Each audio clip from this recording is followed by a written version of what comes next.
Hey folks, welcome. I'm here today, Rosanna Alvarez in Poetic Flowetry with Shane Cota, straight out of San Ho, and I'm super excited. Not just because our eyebrow game is on point, but because the poetry is equally sound. Shane, welcome. Thank you for agreeing to play along today. Thank you. Thank you for Thank you having for me. having me. I know you've got that amazing book behind you, and I'm not going to force you to talk about stuff before you're ready, but I'm excited to just be in conversation with you. I first came across your poetry when you submitted this amazing poem to Eastside Magazine, and I fell in love with it. And I'm like, yes, ode to my city. And it clicked, right? It's one of those, if you know, you know, and if you don't, it's an invitation for so many things. So tell me a little bit more about yourself because again, right? We got that little byline. I got to flow with you for a minute. I got to bug you on a private stream for a second, ask you 20 questions, and I'm excited to hear more about you and what moves you and how you came into your own and all the amazing stuff you do. So tell me more. Right. Sure. Sure. So Yeah. I'm So I'm born and born raised and here in raised San here in San Jose. Jose. I I started with started with poetry when I poetry was when I was younger. younger. My mother My had mother passed had away when passed I away was when I was about 12 about years 12 years old. old. And I And actually I went to actually see a went to see a therapist because, therapist I was because, a I was grieving a grieving child. And at that child. And point, at my that point, father my had also father had passed also away. passed away. So I lost So I both my lost both parents at my a very parents at young a very young age. age. And so And I had so gone I to had gone to therapy, therapy and I and didn't want to I open didn't up want to to open up to anybody. I really anybody. didn't I want to really didn't talk want to about my talk about my feelings or feelings anything or like anything that. like that. So the So the therapist that I therapist that I saw saw had told had me, told me, well, well, maybe just maybe write just it write it down, keep down, a keep a journal, journal, write it to write it to yourself. yourself. And And that's that's how I how I found found that that was the that that was best the way for best me way to for me express to express myself was myself writing. was writing. And so I And learned so that at I a learned very that at a young very young age. age. And ever And ever since, since, I was I was 12 years 12 old, I've years just been old, I've writing just in been writing in journals journals and writing and my writing my feelings, and it feelings, turned and into it turned into poetry. poetry. And And it was kind of a it was kind natural of a natural progression progression from my from feelings my to feelings to poetry. poetry. It's funny. It's funny. It just It it it just it happened. just Like happened. Like I used to go I to used to go church to and be church and like be involved like in involved a in a choir and all of choir and that. all of that. So when I was So when I singing, was I singing, realized, I hey, realized, hey, the things that the I'm things that writing I'm are like writing are like in in these same these songs same that I'm songs that singing I'm here in the singing here in the church. church now. And And that kind of that kind of sparked the sparked the poetic side. poetic Like side. Like I started I turning my started turning my feelings into feelings more into more poetry, but poetry, it just but kind of it just happened kind of happened naturally. naturally. Um, Um, and it and wasn't it wasn't until until about about 2016, I 2016, think, I think, is is when when the Pulse the Pulse nightclub, nightclub, the the horrific horrific nightclub shooting that nightclub shooting that happened in happened in Orlando. Orlando. We had a We had vigil a here at vigil the here at the LGBTQ LGBTQ center, center, and and I'm very I'm close very with close with Gabrielle, who Gabrielle, is who is the head of the that head of center that there. center there. And so I And talked so with I her, and talked with she her, and invited she me to invited come, me and to she's come, like, and she's if you like, have any if you have words any to words to say, say, come and come speak at the and speak at the vigil. vigil. And so And I read a so I read a poem at poem the at vigil. the It was vigil. It titled was titled "Pride," and it Pride, was and it about was how about how even though our my my LGBTQ LGBT community had gone community through had so gone many through so things, many throughout things, the throughout the decades, decades, and and especially at the especially at vigil, the vigil, with the with Pulse the nightclub Pulse shooting, nightclub shooting. my poem was My about poem was how about we've how gone through we've so gone much, through but so we can much, but we can still still continue continue to be to proud of be who we proud of who are, we are, continue to continue be who to we be who are, we and not be are, and not afraid be to, afraid to still still live our live lives, our. live our truth, and be out there in the world. And so it wasn't until 2016, when that happened, that I realized that I wanted to combine my poetry with, art with activism, kind of thing, and that I had more to say than just writing my own personal feelings. And so that's really the point where my poetry started to change, and I started to use it more to be a voice for the LGBT community, my local San Jose community. And so, yeah, and ever since then, I've been just going. I've been writing. My first collection of poetry hopefully will come out at the end of this year. I've been writing, as you mentioned, my book here. It's that's titled Queer Conversations. Conversations. You can actually You can find actually that if you find that link if to you my link to my Instagram, Instagram, Shane Cota Shane Cota underscore. underscore. In my In my link in my link in bio, my you bio, can you link can to the book and you can purchase it. But that book is actually, these are short stories basically of people that I know, my own stories about coming out and living an out life, as an LGBTQ person. And actually, it's funny. What inspired that is, I'm sure you're familiar with the vagina monologues. by Eve Ensler. Okay, so I read that because I have a female actress friend, because I also do theater, and she's like, when this came out, she's like, you have to read this. And you know, I'm like, okay. I've always considered myself a feminist because I was raised by women. You know, I was have older sisters. I don't have any brothers, all sisters. You know, and so I'm like, okay, I'll read it. And once I read it, I was like, oh my god, this is amazing. You know, it's an episodic play, and each woman is telling her story. So that inspired me, and I'm like, you know, why can't I do that for LGBTQ stories? And so I did. And that's kind of the work that I've been doing, centering, focusing around LGBTQ stories, my own story, you know, my struggles with coming out. And that's all the work that I've been doing locally in the community, community and just and trying to be just a trying to be a voice. voice. I love it.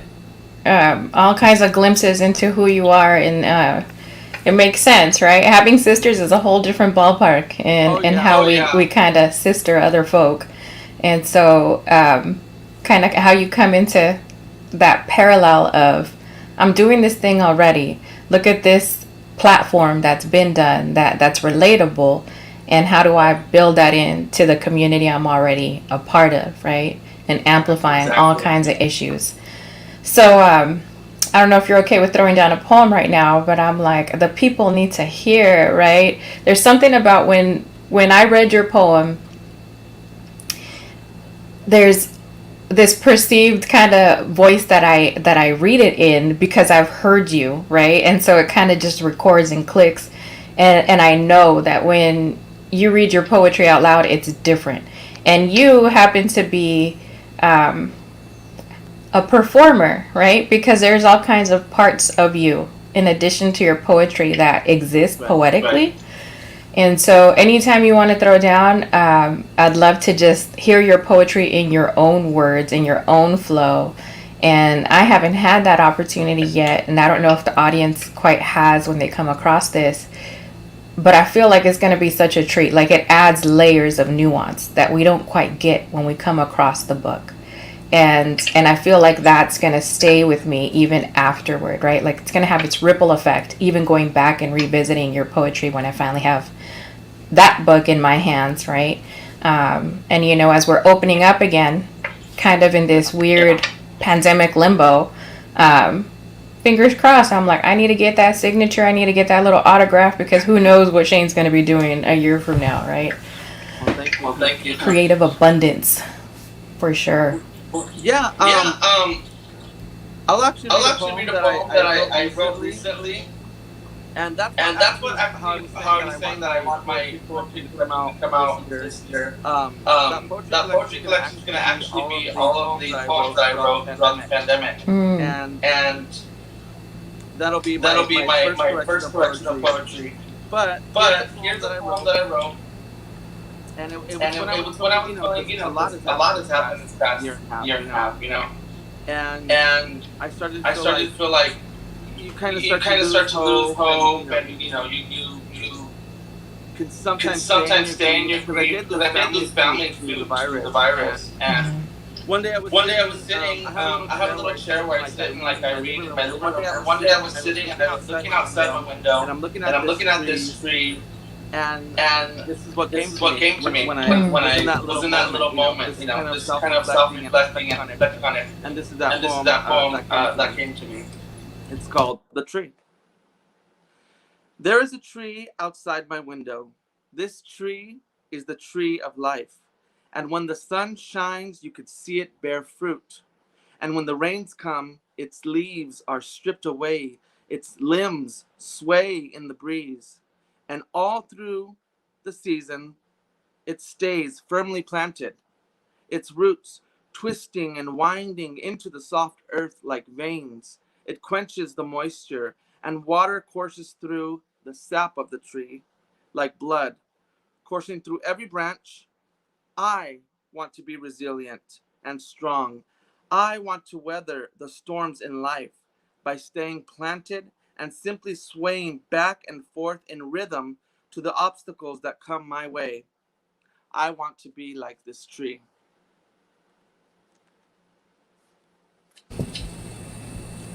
There's so much. I'm like, I need a second. Let me take you off the solo layout there. But yeah, But yeah, and and that's the poem the came from poem when I came was from when sitting I and was sitting and self-reflecting, and I'm self-reflecting, like and I'm looking like at this looking tree, at and I'm this like, tree, and I'm like, that's that's basically basically a good a good metaphor metaphor for what I for want to be what I like. want to be like. I want to I have my want to have roots my deep, roots deep, and I want to be and I able want to to be stay able to firmly stay planted firmly when planted. When the weather the changes, weather the changes, storms the storms come. I'm come. not going to I'm be not going to knocked be down. knocked I'm going to down. I'm going stay to stay planted, planted, firm like a firm tree. like a tree. Yeah, and I think that one hit me in a relatable way, because I think a lot of times during the pandemic, I'm like, I need to be connected to what's been here in a long standing kind of way, right? And you talking about that tree and those reminders, those grounded, rooted, branching out reminders, like that has been a very present metaphor for the past year in terms of like how we all branch out. When you come across an orchard or a forest or what have you, a tree is rarely ever existing in isolation, right? And there's something just timelessly strong about that for me kind of just hit this part at the end of the poem where I was like, dang, checking the live stream and trying to be in this poetry, and at the same time I was like, why am I stunned into stupidity right now? And I'm like, yeah, it's because it activates that whole, there's something about a damn tree that we all kind of take for granted. And I feel like the way poets of color talk about nature in trees just hits different than when we're, K through 12 reading about forests that we're a lot of times removed from. Right. Right. And knowing that you preface this poem by telling us, you were sitting in your house looking out the window at this tree, and that hits different, right? And so, again, I'm looking forward to the collection because I know this time has been very introspective and very much about trees branching out towards each other and talking through our roots and getting grounded and remembering that we're sturdy in a lot of ways, right? Sturdy in a lot of ways that are often taken for granted. And so, you know, again, I'm like, aquí estoy con suspiro. What is wrong with me? Stuck in my breath. And it's like, again, trees provide oxygen, right? Plant life provides so many things. And that's what I love about poems is we can sit there, find inspiration, write it out. And then there's that process of like the ones that want to be shared, right? Like the poems that are like, these are not just for your secret vault of writings of self-healing. They're an offering. And even in how you talked about you coming into your own as a poet, it's this idea of it started off as self-healing, and at some point they have their own life and they need to come out, right? And speak to other people. And in some ways that's kind of, they become extensions of us, but they're so far beyond us that it's always wild to see how people communicate through poetry, whether you're reading someone's work or your own, right? And for you, tell me where you are in that process, right? Because my fascination with inviting people to play along on my Mondays, even when I don't want to get ready and get on the computer, I always look forward to these, right? Because I'm like, my poets, we are the sincere truth tellers of the world, and it's not always flowy and peachy keen, right? Some people don't take very well to our truths in some spaces. So I'm always fascinated, like, what's your story, even with your poetry? Because I think a lot of times we have this idea that to be a poet, you got to go, you got to get your MFA, you got to get the blessings from all the institutions. And a lot of us, it's not that way, right? Right. Yeah, So, at At first, I thought to I myself, thought to myself, like, who am I? like, Because who I am I? don't Because have a I don't degree have in a any degree kind in of any like, kind of like you're saying, like you're saying, any type of any type of writing, or writing, I or was never I an was English never an English major or anything major like or that. anything like that. So So at first, before I started sharing with people, people, I was like, who, how do I have the right to do that? I know people that have gotten degrees and they're not even sharing their poetry. Friends of mine. I'm like, who do I think I am? But then I'm like, I whatever your beliefs are, I feel like I'm just a vessel, and whatever higher being is kind of channeling that through me, in order to share with other people. And I speak from experience, because like I said, I do talk about, the hardships I faced growing up. And I think that's when I learned to not hold myself back, because I know because that I there are know a that lot there of are a lot people of out there people out there that have that gone through have gone grief, through or grief, or young people that young are people that are coming out, or people that people went through the that through the pandemic who are pandemic who are grieving, and grieving, they and need something they need something inspirational. inspirational. And so And so I just told I just myself, told myself, just share it and let share it it and take let you it where it take you takes where it you. takes you. And what I And what found is I that found is that a lot of a lot people of people have have felt felt inspired, inspired, or or especially with the especially with the LGBTQ community. I've had LGBTQ community. young I've had young people people that have gone that have to gone to local events that I've I've done, have done told have me, told hey, me, hey, your your story story is is my my story. It's story. pretty much the It's pretty much same, the same, and very very inspiring. inspiring. That other people That have other gone people through have gone similar through similar situations and have come situations and out the have other come out end, the other and end, have made and it. have. And there's the saying that we say, it gets better, and it's true. If you just remain planted in who you are, and don't be afraid to live your truth, life gets better. And so that's what I've done with my poetry. Is I've decided that even though I don't have a degree in writing or journalism or anything like that, that I still have a purpose with my poetry. And as long as I'm reaching just that one person, and making a difference or an impact in their life, then it's well worth it for me. So, but yeah, for a while I did hold myself back, but not anymore. I'm like, life is too short. Either someone's gonna, feel something from it, be impacted by it, or not. And like you said, sometimes I do write poetry that isn't pretty, because not all poetry is pretty.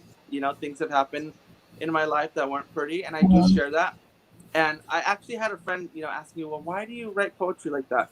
And I said, because there are, like I just said, there are other people that have gone through these ugly things in life, and I want them to know I have too. And I've been able to stand on my 2 feet, and I've got my life together, and you'll be okay if you just do the same and just believe in yourself. And so yeah, that's how poetry is taking me down that road of wanting to share with everybody. And now it's like I, I've never been someone to really care for other people's opinions, but now, especially with my poetry, like I said, it's like either you like it and you receive something from it, which I hope you do, and if you don't, then that's okay. Some people won't understand it, and that's totally fine. Yeah, and that's an important kind of piece to recognize, right? Because we grow up with all of these markers and all these little like sticker reward equivalents, right? Where we're taught to seek approval, and Right. we're taught to get those little gold stars, and sometimes you don't get gold stars in the form Right. that we're used to. And as you were kind of talking right now, I was again like what that triggers in us connection wise, recollection wise, memory wise, and having folks from your particular community that you care for and love dearly, whether you know them or not, that does something by way of validation that no institution has managed to do for me yet, right? And I don't mean because they're not giving us those gold stars or won't ever, but I mean more so that that kind of like mirror, right? Because I'm picturing you walking off the microphone and getting swarmed, and sometimes that swarm might look like one singular person, but the presence and that connection afterward, I don't, like I just can relate to that. And having seen, myself and giving myself that permission también, having come off a stage like at Women's March, right, where I had feelings about even sharing poetry there. And I kept thinking, it's problematic for sure, that platform, but at the same time, it's also important. So where do I need to show up and for who? Right. And there were going to be people there that were going to be my people, right, in a variety of identity points. But I came off the stage, and these señoras in Spanish were talking to me, asking if they could take pictures. And it felt like, my tias or whatever. Yeah. They had kids with them. And I was like, that's why I showed up here, in some semblance of contradiction. But that's why, because I knew people like that, like me, like my familia, were going to be there. And what that means and ripple effects, right? And like the power of kind of, for a minute, even us showing up in our poetic existence is kind of this mirror for people to remember and to give themselves permission is kind of even the relatable piece I'm hearing from you, right? Like that feels like its own freaking reward. And it feels like there's a trust in that the rest will sort itself out. And I don't know if that's how you kind of vibe with it too, or feel it too, where you're like, you know what, I trust it. Yeah. And yeah, yeah. Yeah, absolutely. Like I said, I write, and sometimes I'm like, well, I don't really think anymore. Like, what am I gonna do with this, or where's this gonna go? I just write, and eventually, it's funny. Eventually, whether it's like a month later or a couple years later, Right. that poem I wrote fits what the event I'm going to, or someone asked me to speak, here or there, and it fits, and I'm like, oh, that's what that poem was for. It's kind Yeah. of to see that, it's like, wow, like, you know it just, what flows out of you, like I said, because I believe I'm a vessel, and the higher being is channeling, through me, and it's like, sometimes you're like, what, well, where am I going to use this, or am I just going to keep this for myself? And eventually, no, there's a reason why, you had these thoughts. There's a reason why this poem came out of me, and I see where I can use it. And yeah, it's that's how I do it. But I try not to think too much about, like I said, where's this going to go? What am I going to do with it? I just let it flow, let it happen. And eventually, it all comes together. Yeah, I trust that too. And then another piece that you talked about a second ago was about those not so nice poems, right? And people asking, well, why do you write about that? Yeah. And so for you, because I know for me, it took me a while I wouldn't question the writing of it, uh, but I would be like, damn, some of these I know are gonna scream to come out later, and having to figure out what that means about your real life relationships with some folks who might feel like that's personal, right? Like in our families, in a lot of Right. families, we don't talk about these things. They're taboos, right? And so, like in my daily existence, I'm always trying to cue in people to like, it's okay to be imperfect. It's okay to have gone through some stuff. Exactly. We're all human. And so, and for my own healing, having to write things out that I sometimes I don't know if they want to be, shared, revealed, offered up later. And sometimes in their time, those pieces of writing are like, it's time. You got to graduate me out of your secret writings and out there. And how do you navigate that, right? Because I know you kind of said, well, I just try not to think about it too much and they need to be said. But there is, like, for me, I feel like I've even been writing about that dynamic for a minute. And I look back at the posted dates and I'm like, we're still here, girl. We're still here. The layers of permission are complicated. It's not linear, right? So Yeah. how do you navigate that? Help me out Well, here. yeah, I mean, look, with my personal ones that are like not so pretty, I've had family ask me, well, they didn't realize what I had gone through in certain parts of my life. And I told them, you have to understand that this is my experience. This is from my point of view. You might not understand it because you didn't experience it the way that I did. You know what I mean? And that's one Yeah. thing that I think people need to really respect, just in general. So one person's experience is not, even though you guys experienced kind of the same. How do I say this? Like a father, right? Mm. One child might experience the father one way, and the other might experience, the relationship with the father a different way, and that's just how it goes.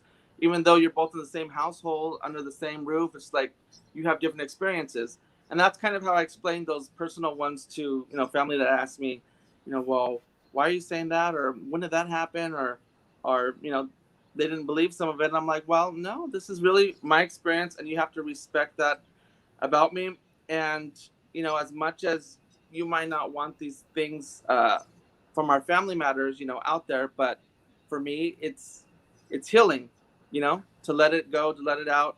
And also, I want to, like I said, I want to help other people that have experienced the same thing. So usually I try to make them understand in that way. But if they don't, I just have to do what feels right in my soul, Mm. For sure. have to do what feels right for me. And yeah, I mean, poetry in general, has writing it has healed a lot of my past traumas. And so I think without it, I don't know the person I'd be today. Writing has Right. really saved me. Word. I believe that. I live that, right? I think it's there's something about when you write something down, people think it has this permanence. And I'm like, well, it's kind of fluid. It's fluid because you come back to it 2 years later and it's gonna be different, and it's the same set of words, but it's going to feel and hit differently because you're different, right? And so Right. they transform across time. And even hearing you talk about sounds like you're open with your family about writing about these things. I always feel like we'll talk about it when we talk about it when we get there, because my family doesn't like to talk about a lot of things. Right. And there's a big part of me that's like, just write whatever you want. Your family's not even gonna read it. So I'm over here like, your family actually reads your work. I mean, I think all of ours does, but there's something about that too, right? Good and bad. Right. That I appreciate you sharing. And I'm curious to hear about, you know, when I come across your poetry that you share on Instagram and that you share it on Eastside, and I can't wait to see the collection that comes out of the pandemic. How do you feel like the past year has affected just where you've been, right? Because I know we got a glimpse with you sitting in the house and the tree and that, but there's a lot of different layered introspection about we're alive, and it feels like, for me, and I don't know if this is the case for you, it's almost like a responsibility to let these words also live, beyond us. So I don't know if you want to tackle that or any pieces of that right now. But again, a lot of the times I invite y'all here selfishly that I know people are going to come across these conversations, and then you have them for yourself. But I'm like, yo, this started off as a purely selfish, I would love to connect with poets once a week to anchor myself and kind of be in meditation collectively like that. But everybody's journey is different. And I feel like even these conversations, we're talking to each other, but in a lot of ways we're talking to ourselves, if that makes any sense. Yeah. So I'm just curious to hear where that takes you in reflection. So, yeah, I mean, going through the pandemic, it made me, well, at first I was scared with everything that happened and, losing family. But at some point, it's like, well, I'm still here. And I think it kind of made me realize once again, that you can't take anything for granted. Life is short, and don't be afraid to continue doing the work that you're doing. I actually do have a poem that I wrote, and I'll share that with you right now. Let me just grab it out of here. And it's just overall my feelings of the pandemic.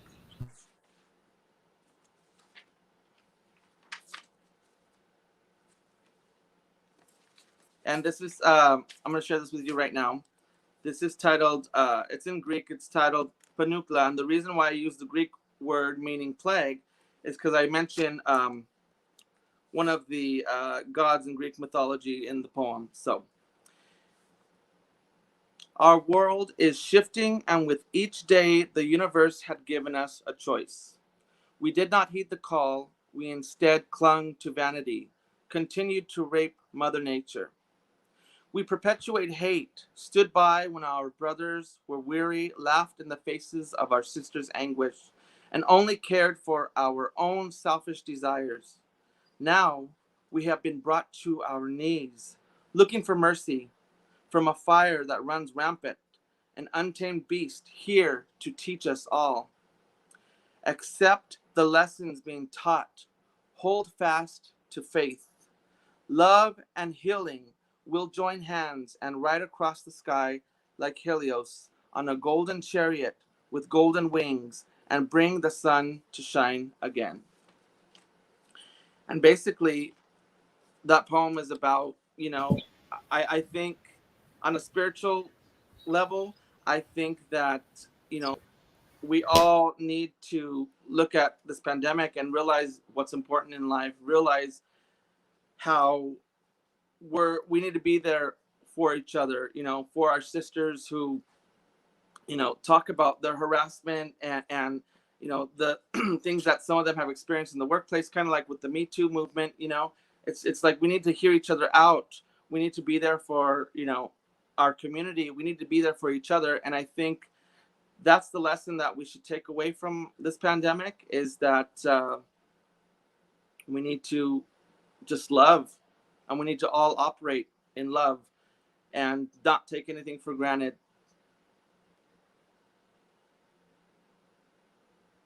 Word on all of that. All of that. Even on the heels, of that poem, and kind of grappling with ongoing disappointment, right? And where that brings us and where that can bring us, and ending on, even in spite of all of that frustration of how we're messing it up. We've had so many opportunities to not mess it up, right? How do we still love, and how do we still center love in all of that? Because it was a messy ass year for sure. It was so messy, wildly messy. And right. And there's not just the virus, but with the whole George Floyd and all of that coming, to light, and the president that we had previously, the horrible clown that we had in office, and just all of that, all of those feelings, it just made you realize, like, and I think that's why people went and marched, and why people went and realized what's important, is because maybe the pandemic had that effect on them too, where they realize, I'm still here, there are people dying, we're going through this horrible pandemic, but what is our purpose? What do we need to do? And like I said, being there for your brothers and sisters, I think that's why a lot of people took action and went and marched in the streets, for justice. When the whole George Floyd, when all of that happened, I think a lot of people felt that they needed to take action. They needed to start doing something and being present. And I think a lot of people changed their views on, what life's really about and what we need to do with our life. And I think people maybe started to realize what their purpose is through the horrible things that were taking place. I think it did have I don't want to say, well, yeah, it did have, I guess, a positive purpose for certain individuals, to take action and to start realizing what's important. And that's what that poem's about. Like I said, we had so many opportunities to care for one another, to be there for one another. And, it's just, we live in a world where everything's so fast paced and we forget what's important. Right. And I think this was nature's way, or, the higher being, it's their way of saying, slow down, pay attention to what you have in your life, who's in front of you, and just learn to coexist in love and have faith everything will work out. But I think at the center of it, we just got to learn to love. Yeah, and some of us are still learning, right? And I Yeah. think that's where the beautiful work of poetry comes in, whether it's put on with music and in that way, or lyrically with words alone. There's something about the power of poetry and the work of poets moving forward that I feel like is so critical, and it's timeless, but still it feels timely for where we're at, because a lot of us are multifaceted. And I'm looking at your link tree and your Instagram, and you're not, everybody thinks a poet looks like this, a poet got here like that, a published poet will have X, Y, and Z credibility. And at the end of the day, I feel like the poet is self-made.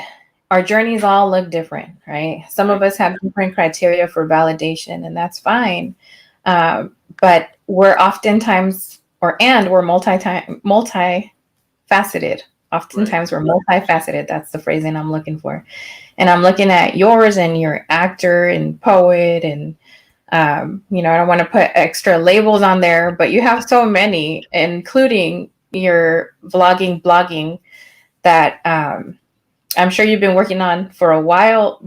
But I saw the announcement post, and I was so damn excited for so many reasons, right? And so if you wouldn't mind talking a little bit more about that, what compelled you to go ahead and say, you know what, yeah, I'm a multimedia storyteller. Poetry is a part of that. Writing is essential in that. Acting is a piece of that. But also taking that other step and saying, I need to park this stuff on a blog or a vlog or a podcast. There's something accessible about that. So if you wouldn't mind speaking to that, I'd love to hear kind of how you got there. Well, it was a lot of it was this past year of, I had been doing things prior to the pandemic, being in theater. And when that all went away, I felt like, well, a lot of us felt like, well, we live and breathe, working in the theater or, being on stage. And when that was taken away or closed down, it just felt like a part of you kind of felt like it died for a minute, and I had to figure out, well, okay, I'm home going through all of this. I'm still writing. I still, I still need to be creative to feed my creative soul, And so I decided, well, maybe I should start blogging, because I had a lot to say and things that I wanted to share. Because not everybody wants to read poetry, and not everybody wants to watch a video. Some people actually like reading blogs. So I'm like, well, for those people, let me go ahead and start this. And then a friend of mine told me, he's like, you should do a podcast. Podcasts, you can talk about whatever. And I'm like, okay, that'll be another way to reach people and kind of hopefully have a positive impact, because that's always my goal. No matter what I'm talking about or no matter what platform I'm using, I always want to have a positive impact on somebody. And that's my number one goal. And just reach somebody, and hopefully it triggers something in them to go out and what's the word I'm looking for? Well, just, being positive begets being positive. If you hear something positive, you're going to feel positive, and feeling positive is going to cause you to be positive to somebody else. So a chain reaction. But yeah, I got into the podcast because a friend of mine was like, well, you should do a podcast. And I started one, and then I really didn't know what I was going to do with it. And then I kind of revamped it, and sorry, there's a fly. And then I revamped it. And now I realize that what I want to do, because film and theater, books have all had an impact on my life. So what I'm doing now with my podcast is I'm taking a piece of film or a piece of literature, something that had an impact on me, and I'm going to read that. Either it's a monologue from a movie or a piece of theater, read that in my podcast, and then kind of talk about it and the impact it had on me. But yeah, I've always been using the power of storytelling, whether in written form or creating videos or, doing theater. Just the power of storytelling, it's always been in me, and I definitely want to use whatever platforms I can. And some of it, I'm gonna fail, but you just got to keep doing it until you get it right, until you build an audience. And I always feel that as long as you have the courage to put it out there, the right audience will find it. Yes. The people who need to find it will find it. Yeah. And so I just create with that in mind. And, whether I get one view, one listen, like I said, as long as I'm reaching that one person who's meant to hear it, then I've done my job, as an artist. Agreed. That same chain reaction, that ripple effect, right? That reaching down into the roots and then branching outward as a tree, like it definitely. And I love how you're saying, okay, in this podcast, sometimes I'm just going to read and then kind of have a reaction to it, let you know the backstory and the forward story of where that hit with my life. And seeing how many pieces of other people's stories that I might have come across once, or I'm constantly returning back to a storyteller because there's so many gems that hit me in that way. There's something about that ripple effect, right? And that person wasn't writing to me specifically, and they weren't target marketing me, and they weren't, having 1 million followers. This was probably before the internet for some of these storytellers, and not the internet in sí, but social media being such a present part of our lives. But there is something about that, right? Like it doesn't have to be complicated, and that's going to be different for everybody. And if only one person's listening after the fact and not on live, then that's the person who needed to hear it, and who Right. knows what they're going to do with their own ripple effect transformation, or if they don't do anything with it, right? Right. And it's 45 minutes of their time spent that maybe all they needed was to not hear their own thoughts in that moment. Who knows, Right. right? It's beyond me. And in that sense, I definitely feel like that collective ofrenda type of this work. Like it's an offering, it's out there. It kind of has its own life. And the only permission I need to come back to is my own, and remembering that, right? Right. But do you feel like that permission is, what's the word I'm looking for? Do you feel like it's linear? Like, do you feel like, all right, activation of permission, boom, we're done. That conversation is over. I already gave myself permission. Or do you feel like it's kind of like this dance of sorts where it kind of comes back and you have to keep regrounding yourself in that permission? Does that make sense? Well, for me, it's once I feel, that I'm gonna create something, I I don't worry too much about,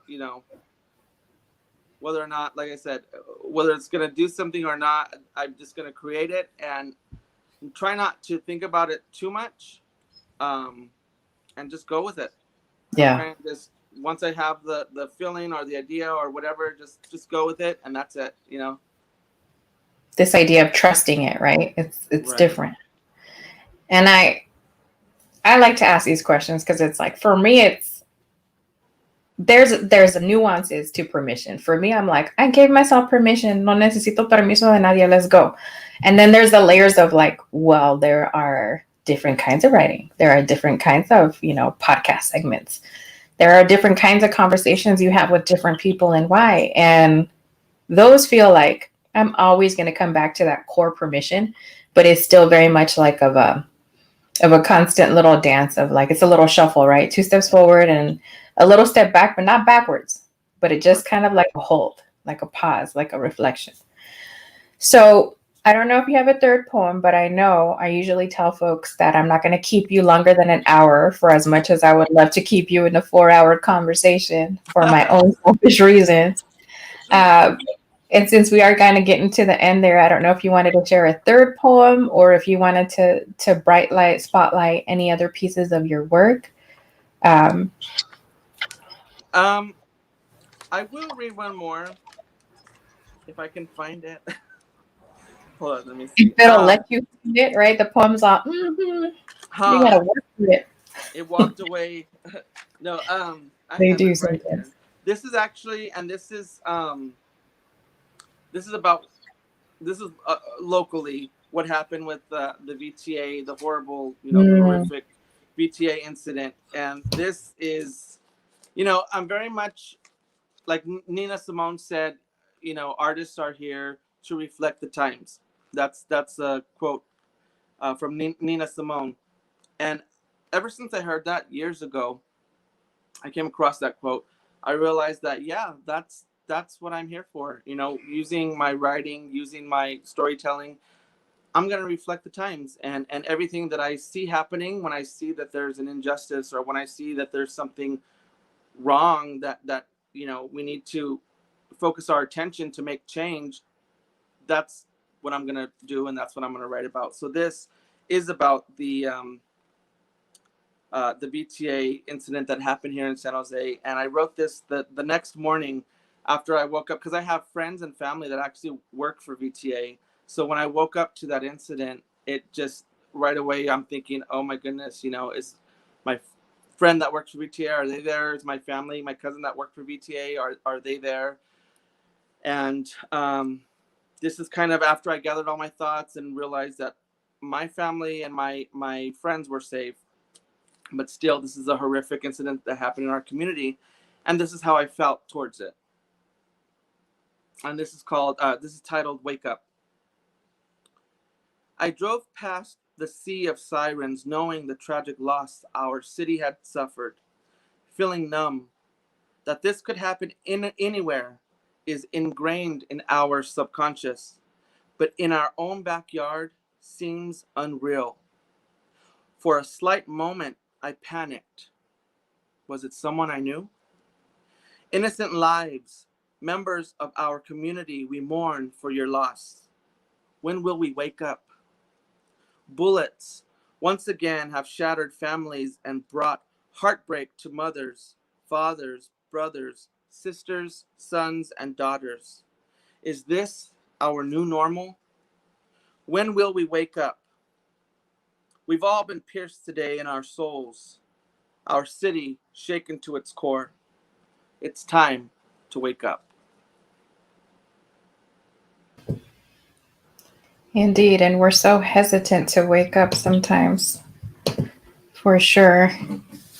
Yeah, that one hit for so many reasons. Like you started talking about the Pulse tragedy, and that was home, but somewhere else, right? Right. But somewhere else can always be here. And for as much as VTA and that incident can be seen as completely removed, they're overlapping. And that was definitely not just in our own backyard, but like straight up, home.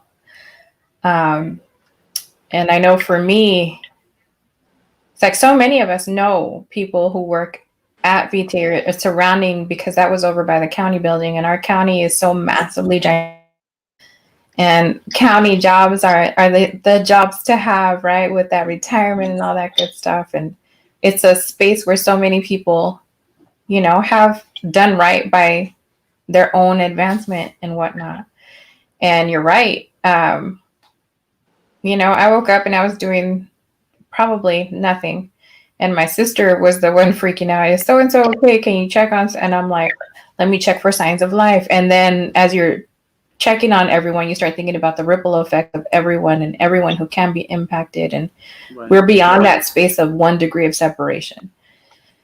And to have thought about even then, I don't want to say we're desensitized, but it's almost like we expect it without expecting it, right? Like we find ways to have to navigate now, because this is sadly our reality, and we're so vulnerable and susceptible because we're not waking up collectively, right? And so some of us are having to carry this nightmare in a different way, because collectively, not everybody's there at that space of wanting to wake up. And I think about my family and that I'm in Gilroy, and when that happened in Gilroy, like the reluctance to talk about certain pieces of these nightmares is also a form of kind of not waking up. So again, ripple effects, that chain reaction, right? How those words will sit with different people, and how in some ways poetry can be a call to action. And sometimes that call to action is simple. It's a different way of coming back at something with a different lens, or a different way of revisiting something with the same lens, but a different kind of attention. And I feel like poetry calls on us to show up with the attention of our minds, for sure. It takes some intellect, but also with our hearts, right? Let's not overcomplicate things. Let's wake up for our collective well-being from a space of love. And you said it tenderly and beautifully, but there was also that air of, it kind of felt like this necessary jab, right to the ribs. Like, come on, let's react. Let's do something. Because what we've been not doing clearly is not working, and it has a ripple effect on so many lives. Yeah. So thank you for sharing that piece. And again, the range of your poems, just giving us a sampling of how you approach our collective reality and how you're showing up, and it's not just to amplify, it's to be with people in community, with your storytelling capabilities and capacities and your love for it. Because I think ultimately there's a love for storytelling that just shines through in the work that you do. So in these last few minutes here, you want to tell us about any projects that you're working on? I've been putting the little dorky banner on the bottom here for folks who come across this later. I know. I've been alternating them. I'm like, okay, hold on. We got this one, and then we got this one, right? Who you are, what you do, and how to find you on Instagram.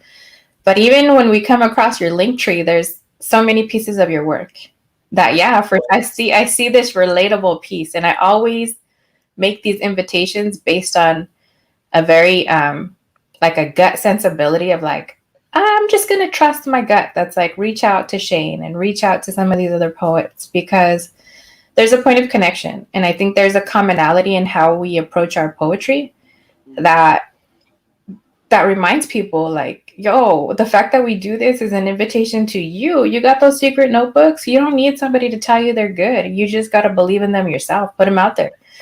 Or don't believe in them and put them out there and see what happens, right? Like, it's an adventure, and a necessary one for a lot of us. So what you got brewing, which is a loaded question for sure, because there's so much. What you got brewing? I would say the best thing is to follow me on Instagram. Check out my link tree in my bio, and like you mentioned, I'm someone that you can't put in a box. So you're gonna see that I don't just use poetry, and because poetry can be heavy. I do also do some comedy sketches on my YouTube channel and things like that are also talking about issues today, but using humor. So you can find different parts, different facets of me through my link tree. And connect to my blog, connect to my podcast, and you can also find my current books there. And if you follow me, I'll be making an announcement in a couple of weeks about when my collection of poetry will be coming out. And Instagram's the best way to kind of see all of the things that I'm working on and what I have coming. So that's the best option at the moment. I love it. And again, right, super busy, but at the end of the day, it's the good kind of busy. And the good kind of disruption, and you're kind of saying, I have all of these different seasonings, yo, come catch me in whichever one resonates, because there's something for everybody. And if it's not for you, then at least you've taken a look and made that determination, right? And I love that you're like, some people aren't about the poetry, and I'm over here like, you will like the poetry, you just haven't found the right one yet, right? I do write different. Like I said, the little clip that you shared as a sample of my poetry. I mean, I even use humor in my poetry. Most of my poetry, I'll admit, is heavy, but I do use humor. So yeah, I'm sure there's a poem for everyone. So someone will find something in my poetry that they will connect with. But definitely, if you're not into poetry at all. You will find something in my Instagram that you connect to, whether it's my blog, my podcast, my videos. I also make educational videos regarding the LGBTQ history, because it is Pride Month for my LGBTQ community. And you can go on my link tree as well and go under my Pride vlog and kind of look at those short videos there, and it'll teach you something new if you're not familiar with LGBTQ history. So I encourage all of you who go to my Instagram to view those, and you might learn something new, which is always good to learn, right? Learning is always good, right? And if you're one of those folks who thinks you know everything, all right, then revisiting something from a different perspective is its own kind of learning. So I'm deeply grateful for you taking the time and connecting this way and sharing a little bit more about your work and a glimpse into your own story and how you've found, healing through words and storytelling, and how multifaceted you are, and how gracious you are with a chain reaction ripple effect of reminding people that permission ultimately comes from you.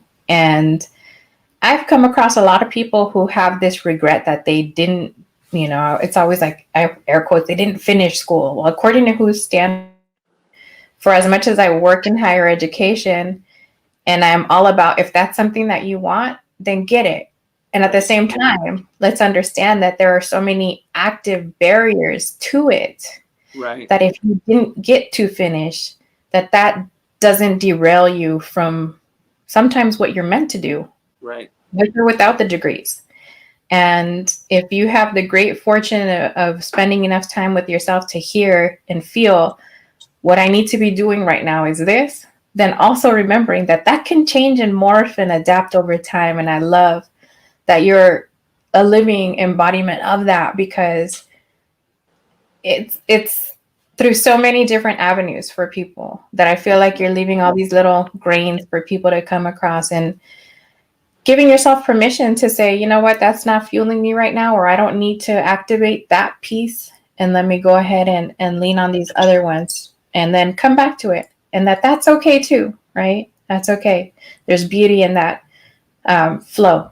And that's why I feel like a lot of these conversations, it's getting a glimpse into our flowetry and beyond the poetry itself. So again, thank you so much, folks. That's Shane Cota, straight out of San Ho. Thank you for having me. I appreciate it. So much love and respect for your work.